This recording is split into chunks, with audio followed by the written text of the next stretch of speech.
খরচ করতে পারছে না বিধায়ক তহবিলের টাকা, সুরাহা চেয়ে মুখ্যমন্ত্রীর শরণাপন্ন নওশাদ সিদ্দিকী। হাসপাতাল থেকে বাড়ি ফিরলেন ইন্দ্রানুজ, আলোচনায় বসুন যাদবপুরের ভিসিকে বার্তা ইন্দ্রানুজের বাবার। রাজ্যপালের নামে সোশ্যাল মিডিয়ায় ভুয়ো অ্যাকাউন্ট খুলে প্রতারণা, সতর্ক করল রাজভবন।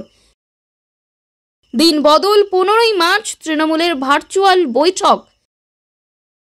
হঠাৎ অসুস্থ সৌগত রায়, লোকসভার অধিবেশন থেকে হুইল চেয়ারে নিয়ে যাওয়া হলো হাসপাতালে। লিগ সিল জয়ী মোহনবাগানকে অভিনন্দন জানালেন মুখ্যমন্ত্রী মমতা বন্দ্যোপাধ্যায়। এতক্ষণ শুনছিলেন আজকে শিরোনাম, এবার আসবো বিস্তারিত। প্রশাসনিক জটিলতায় খরচ করতে পারছে না বিধায়ক তহবিলের টাকা, অভিযোগ আইএসএফ নেতা তথা ভাঙড়ের বিধায়ক নওশাদ সিদ্দিকীর। সোমবার সমস্যার সমাধান চেয়ে মুখ্যমন্ত্রী মমতা বন্দ্যোপাধ্যায়ের শরণাপন্ন হলেন তিনি। এদিন মুখ্যমন্ত্রীর সঙ্গে প্রায় 20 মিনিট কথা হয় ভাঙড়ের বিধায়কের। সূত্রের খবর, নওশাদ সিদ্দিকীকে সব রকম সহযোগিতার আশ্বাস দিয়েছেন মুখ্যমন্ত্রী।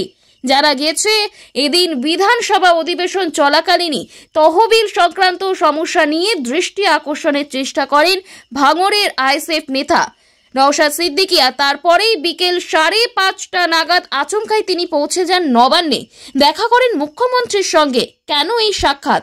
নওশাদ সিদ্দিকীর অভিযোগ যে প্রশাসনিক জটিলতার কারণেই নাকি 2.5 বছর ধরে বিধায়কের তহবিলের টাকা খরচ করতে পারছেন না তিনি।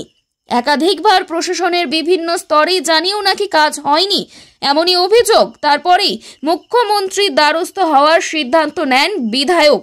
এদিন সরাসরি মুখ্যমন্ত্রীর সঙ্গে দেখা করে আবেদন জানান নওশাদ। বিষয়টি জানা মাত্রই অনুমতি দেন মমতা বন্দ্যোপাধ্যায়। নির্ধারিত সময়ে নবান্নে পৌঁছান আইএসএফ বিধায়ক। মুখ্যমন্ত্রীর সঙ্গে 20 মিনিটের বৈঠকে নিজের যাবতীয় সমস্যার কথা জানান তিনি। নওশাদ সিদ্দিকী জানিয়েছেন যে গোটা বিষয়টা জানার পরেই সমস্ত রকম সহযোগিতার আশ্বাস দিয়েছেন মুখ্যমন্ত্রী মমতা বন্দ্যোপাধ্যায়। 10 দিন পর হাসপাতাল থেকে ছাড়া পেলেন যাদবপুরের আহত ছাত্র ইন্দ্রানুজ রায়। যাদবপুরের এক বেসরকারি মেডিকেল কলেজ হাসপাতালে চিকিৎসাধীন ছিলেন তিনি। আজ সন্ধ্যায় তিনি বাড়ি ফিরলেন। আপাতত তাকে 2 সপ্তাহ সম্পূর্ণ বিশ্রামে থাকতে হবে। ক্ষতস্থানে ড্রেসিং চলবে। ইন্দ্রানুজের যাবতীয় চিকিৎসার খরচ বহন করবে যাদবপুর বিশ্ববিদ্যালয় কর্তৃপক্ষ। এদিন ছেলেকে বাড়ি ফিরিয়ে এনে সকলকে ধন্যবাদ জানান ইন্দ্রানুজের বাবা অমিত রায়। উপাচার্যের কাছে আহ্বান জানান এবার আলোচনায় বসে সমস্যা মেটানোর উদ্যোগ নিক কর্তৃপক্ষ। গত 1 মার্চ যাদবপুর বিশ্ববিদ্যালয়ের ওয়েব কুপার বার্ষিক সাধারণ সভা ঘিরে নজিরবিহীন অশান্তির পরিবেশ তৈরি হয় ক্যাম্পাসে। ছাত্র সংসদ নির্বাচনের দাবিতে শিক্ষামন্ত্রী ব্রাত্য বসুকে ঘিরে বিক্ষোভ দেখান বাম অতিবাম সংগঠনের সদস্যরা। সেই সময় ব্রাত্য বসুর গাড়ি ক্যাম্পাস থেকে বেরোতে গেলেই তার গাড়ির নিচে পড়ে আহত হন অতি বাম ছাত্র ইন্দ্রানুজ রায়। তাতে পরিস্থিতি আরও অগ্নিগর্ভ হয়ে ওঠে। বাঁ পায়ে গুরুতর আঘাত লেগে হাসপাতালে ভর্তি হন ইন্দ্রানুজ, আর সেই থেকেই তার চিকিৎসা চলছিল।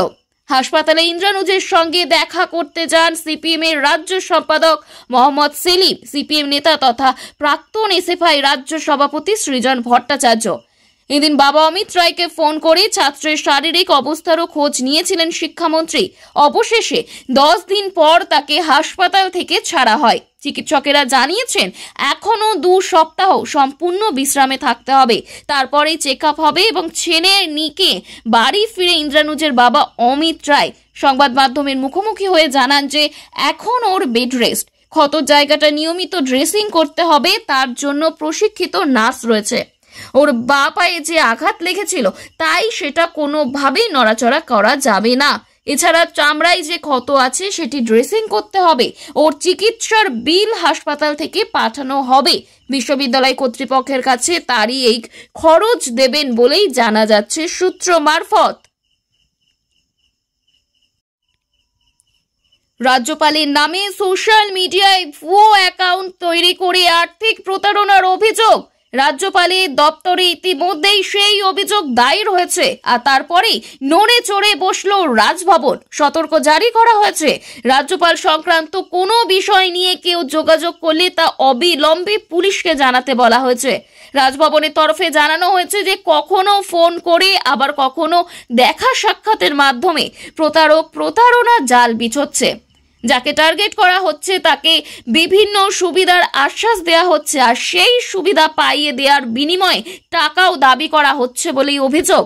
এমনই বেশ কয়েকটি অভিযোগে রাজভবনে জমা পড়ে, তাতেই নড়েচড়ে বসেন তদন্তকারীরা। তারপর এমন অভিযোগ কমেছিল কিছুটা, কিন্তু বর্তমানে ফের এই ধরনের প্রতারণার অভিযোগ উঠতে শুরু করেছে। তাই ফের রাজভবনের তরফে সতর্কতা জারি করা হয়েছে। শুধু রাজ্যপাল সিভি আনন্দ বোসই নন, এর আগে রাষ্ট্রপতি দ্রৌপদী মুর্মুর নাম ব্যবহার করে অতীতে প্রতারণার চেষ্টা করা হয়েছে। ঝাড়খণ্ডের রাঁচি পুলিশ আর্থিক প্রতারণার অভিযোগ পেয়েছিল। সম্প্রতি বিধাননগর পুলিশের ডিসি তিনি আর্থিক প্রতারণার অভিযোগও উঠেছিলেন। বলে লেখা ভালো, দিন যত যাচ্ছে ততই বাড়ছে সোশ্যাল মিডিয়ার ব্যবহার, অনলাইনেও প্রতারণার বাড়ছে ক্রমশ। তাই সোশ্যাল মিডিয়া ব্যবহারের ক্ষেত্রে সতর্কতা অবলম্বনেই পরামর্শ বিশেষজ্ঞদের। ফের তৃণমূলের বৈঠকের দিন বদল, বৈঠক হবে 15 তারিখে। ভোটার তালিকা থেকে ভুতুড়ে ভোটার তাড়াতে কড়া বার্তা দিয়েছেন তৃণমূল সভানেত্রী মমতা বন্দ্যোপাধ্যায়। তালিকায় সাফাই গড়ে দিয়েছেন কমিটি। গত বৃহস্পতিবার সেই কমিটির বৈঠকে উপস্থিত থাকতে পারেনি তৃণমূলের সাধারণ সম্পাদক অভিষেক বন্দ্যোপাধ্যায়। সেদিনই জানানো হয়েছিল 15ই মার্চ ভার্চুয়াল বৈঠক করবেন দলের সর্বভারতীয় সাধারণ সম্পাদক। পরে সেই দিন পরিবর্তন করে 16 তারিখ করা হয়, কিন্তু ফের দিন বদল করে 15ই মার্চ বৈঠক বলে জানানো হলো। 27 ফেব্রুয়ারি নেতাজি ইন্ডোর স্টেডিয়ামে তৃণমূলের মেগা সভায় ভোটার তালিকায় ভুতুড়ে ভোটার নিয়ে তথ্য প্রমাণ দিয়ে বিস্ফোরক অভিযোগ করেন দলীয় নেত্রী মমতা বন্দ্যোপাধ্যায়। ভোটার লিস্ট পরিষ্কার করতে কমিটি গড়ে দেন তৃণমূল সুপ্রিমো সুব্রত বক্সির নেতৃত্বে। রাজ্য কমিটিতে আছেন অভিষেক বন্দ্যোপাধ্যায়, ফিরাদ হাকিম, মালা রায়, দেবাংশু ভট্টাচার্য, জগদীশ বসুনিয়া, বাপি হালদার, কল্যাণ বন্দ্যোপাধ্যায়, সুমন কাঞ্জিলাল সহ একাধিক শীর্ষ নেতৃত্ব। আর এই বিষয় নিয়ে 6ই মার্চ বৈঠকে বসেন কমিটির সদস্যরা। তবে অন্য জরুরি কাজ থাকায় বৈঠকে থাকতে পারেনি তৃণমূলের সর্বভারতীয় সাধারণ সম্পাদক। ওই দিন বৈঠকের শেষে তৃণমূলের রাজ্য সভাপতি বলেছিলেন 15ই মার্চ দলের সাধারণ সম্পাদক অভিষেক বন্দ্যোপাধ্যায় জেলা সভাপতিদের সঙ্গে বৈঠক করবেন। ভিডিও কনফারেন্সিং এ নিয়ে বৈঠক হবে, কিন্তু হোলি উৎসব থাকার পরে ওই বৈঠকের দিন বদল করে 16 তারিখ করা হয়।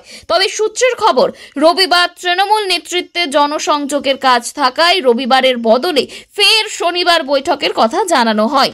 তৃণমূল সূত্রে খবর, বৈঠকের নতুন সূচির বিষয়ে দলের সর্বস্তরে জানিয়ে দেওয়া হয়েছে।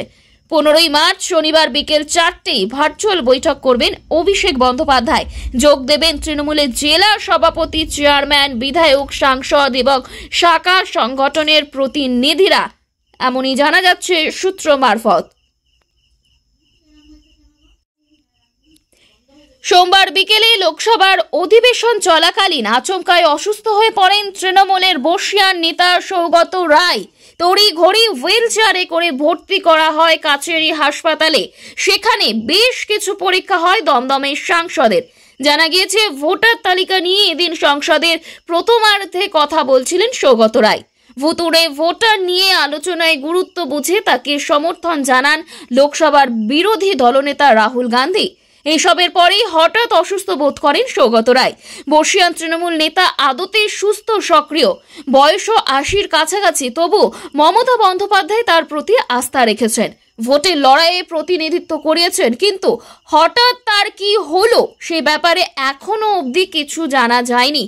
27 ফেব্রুয়ারি নেতাজি ইন্ডোরে বৈঠক থেকে মমতা বন্দ্যোপাধ্যায়ের কড়া হুঁশিয়ারি ছিল, ভোটার লিস্ট খতিয়ে দেখার ক্ষেত্রে কোনো ধরনের গাফিলতি বা গড়িমসি বরদাস্ত করা হবে না।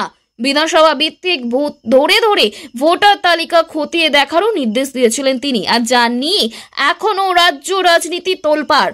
আজ থেকেই সংসদে বাজেট অধিবেশনের দ্বিতীয়ার্ধ শুরু হয়েছে, আর সেখানে জিরো আওয়ারে এই ভুতুড়ে ভোটার ইস্যুতে সুর চড়ান সৌগত রায়। তা দাবি করেন যে নির্বাচন কমিশনের সহায়তায় ইচ্ছাকৃতভাবে ভোটার তালিকায় গরমিল করা হচ্ছে। তৃণমূল সাংসদদের বক্তব্যে বাধা দেয়া হয় বলেও অভিযোগ। বিশেষত সৌগত রায়কে বক্তব্য রাখতে বাধা দেয়া হয়। তখনই কংগ্রেস নেতা রাহুল গান্ধী তৃণমূলের পাশে দাঁড়ান, বলেন শুধু বাংলা নয়, বিভিন্ন রাজ্যে ভুতুড়ে ভোটার ইস্যু রয়েছে। অধিবেশন চলাকালীনই অধিবেশন বয়কট করেন সাংসদেরা। এরপরে বিকেলে হঠাৎই অসুস্থ বোধ করেন সৌগত রায়। শনিবার ঘরের মাঠে গোয়াকে হারিয়ে আইএসএল এর শেষ ম্যাচ স্মরণীয় করেছে মোহনবাগান। লিগ সিল্ড আগেই জিতেছিল হোসে মলিনা ব্রিগেড। প্রতিযোগিতার প্রথম দল হিসেবে খেতাব ধরে রেখেছে তারা। টানা 3 বার আইএসএল এর ট্রফিও জিতেছে সবুজ মেরুন বাহিনী। আজ বাংলা ক্লাবে এই রেকর্ড খচিত মরশুমকে অভিবাদন জানালেন মুখ্যমন্ত্রী মমতা বন্দ্যোপাধ্যায়। মোহনবাগানের সাফল্যকে কুর্নিশ জানিয়ে শুভেচ্ছা বার্তায় তিনি লিখেছেন, আরও একবার আইএসএল লিগ সিল জয় করল আমাদের প্রিয় মোহনবাগান ক্লাব।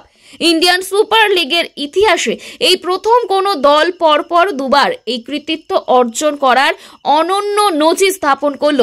এরপর বাংলাকে ভারত সেরা করার জন্য মোহনবাগানের সমস্ত খেলোয়াড়, সাপোর্ট স্টাফ, সদস্য, কর্মকর্তা এবং অসংখ্য সমর্থক অনুরাগীকে তিনি অভিনন্দন ও শুভেচ্ছা জানিয়েছেন।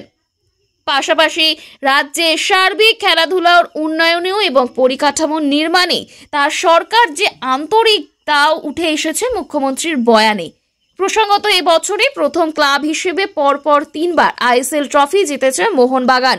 গোল না হওয়ার ক্ষেত্রেও গড়েছে রেকর্ড। টুর্নামেন্টে টানা 626 মিনিট কোনো গোল খায়নি সবুজ মেরুন বাহিনী, জিতেছে 17টি ম্যাচ। এর আগে কোনো দল এক সিজনে এত ম্যাচ জয় পায়নি। পাশাপাশি সর্বোচ্চ পয়েন্ট এবং সর্বাধিক ক্লিন শিটেও রেকর্ড গড়েছে মোহনবাগান। 21 সালের বিধানসভা নির্বাচন যখন আসবে করছে, ঠিক সেই সময় মুখ্যমন্ত্রী মমতা বন্দ্যোপাধ্যায়ের নির্দেশে চালু হয়েছিল মা ক্যান্টিন, যেখানে দুপুর বেলায় মাত্র 5 টাকায় ভাত, ডাল ও ডিমের ঝোল দেওয়ার ব্যবস্থা রয়েছে। এখনো ক্যান্টিন জনপ্রিয় হতে সময় লাগেনি, এখন সে ধারা অব্যাহত। একথা বলার কারণ বিধানসভায় আজকে ফিরহাদ হাকিমের দেয়া পরিসংখ্যান। সোমবার মেয়র জানিয়েছেন 33টি জেলা হাসপাতালে মা ক্যান্টিন চলছে, যার জন্য প্রায় 129 কোটি টাকা খরচ হয়েছে রাজ্যের। 21.39 লক্ষ মানুষ প্রতি মাসে ডিম ভাত খান না মা ক্যান্টিন থেকে। প্রায় 7.29 লক্ষ মানুষ এখনো পর্যন্ত এই ক্যান্টিনে খাওয়া দাওয়া করেছেন। এখানে বলে রাখা দরকার যে প্রথমে মাত্র 32টি ক্যান্টিন নিয়েই চালু হয়েছিল এই প্রকল্প। 2022 সালে সেই সংখ্যা বেড়ে হয় 212টি। বর্তমানে রাজ্যে মা ক্যান্টিনের সংখ্যা ক্রমেই বাড়ছে, যেখানে একেবারে নামমাত্র খরচে দুপুরের খাবার খেতে পারেন মানুষ। মহিলা স্বনির্ভর গোষ্ঠীর সদস্যদের দিয়েই চালানো হচ্ছে এই প্রকল্প। তবে মুখ্যমন্ত্রীর মস্তিষ্ক প্রস্তুত এই ক্যান্টিন নিয়ে কম কাদা ছোড়াছড়ি হয়নি। জগদীপ ধনখড় বাংলার রাজ্যপাল থাকাকালীন প্রশ্ন তুলেছিলেন ক্যান্টিনের খরচ নিয়ে। তর্ক পাল্টা তর্কে জড়িয়েছিলেন শাসক বিরোধীরা। যদিও এ যাবৎ প্রকল্পের খরচ নিয়ে খুব একটা আগ্রহ দেখায়নি শাসক বিরোধীরা, কিন্তু কলকাতা পুরসভার একটা চিন্তা আছে, যত দিন যাচ্ছে তত ভিড়ও বেড়ে চলেছে এই প্রকল্পে। অফিস যাত্রীরাও সেখানে এসে খেয়ে নিচ্ছেন, কাজে খরচের বহরও বেড়ে গিয়েছে, আর তার জেরেই হিমশিম দশা। তাছাড়া শাক, সবজি, ডিমের দাম হঠাৎ বেড়ে যাওয়ায় একটা ঘটনা। পুরকর্তারা অবশ্যই অনেক সন্দেহ করেছেন মা ক্যান্টিনের হিসাবে জল থাকতে পারে, যে কারণে কত প্লেট খাবার বিলি হয় সেই সংখ্যাটাও পরের দিন বেলা 12টার মধ্যে কেএমসি পোর্টালে নথিভুক্ত করার নির্দেশ রয়েছে পুরসভার তরফে, এমনই জানা গিয়েছে সূত্র মারফত।